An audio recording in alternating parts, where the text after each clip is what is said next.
วันนี้จะมาว่ายน้ำเหมือนนางเงือกค่ะความรักความรักความรักความรักเฮ้ย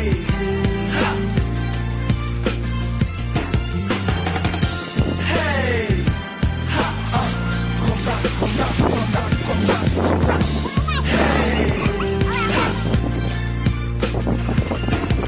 หมดแรกรักไม่มีค่าตอบแทนแค่ต้องการความทรงจำทำให้อายทำให้ชี้หน้าแดงทุกวินาทีที่เดียวได้ก็แค่ข้างกายมีหน้าแฟนบ้างอยากมีที่พักบ้างมักอยากมีค่าแรงเธออิสระแต่ใจเจ็บดังค้อนตอกลงในตะปูเธอทำทุกอย่างตามใจในขณะที่ผมนั่งบนอยู่ในสตูเปิดแอร์พัดลมที่บ้านไม่เคยใช้สายเธอยังไม่เข้านอนเอาตัวแลกเงินทองมาใช้จ่ายแต่เธอก็มีหัวใจที่เต้นจังหวะเดียวกับเราผมจึงอยู่ใกล้เฝ้าเธอยังกับเงากุมมือเธอเปิดเพลงจะลงโครงก่อนเธอยิ้มเล็กๆเราประคองศีรษะเธอลงนอนใช่เธอตั้งคันควันออกจากทูบมันลูกลงดินผู้ชายบางคนมันก็ไม่ใช่คนจริงเขาไม่เหมือนกับที่ได้ยินมาผู้คนนินทาเธอชินชาสายตาเธอสงสัยว่ารักคืออะไรรักคงเป็นดังเช่นพายุที่เข้ามาซัดสักพักก็ไป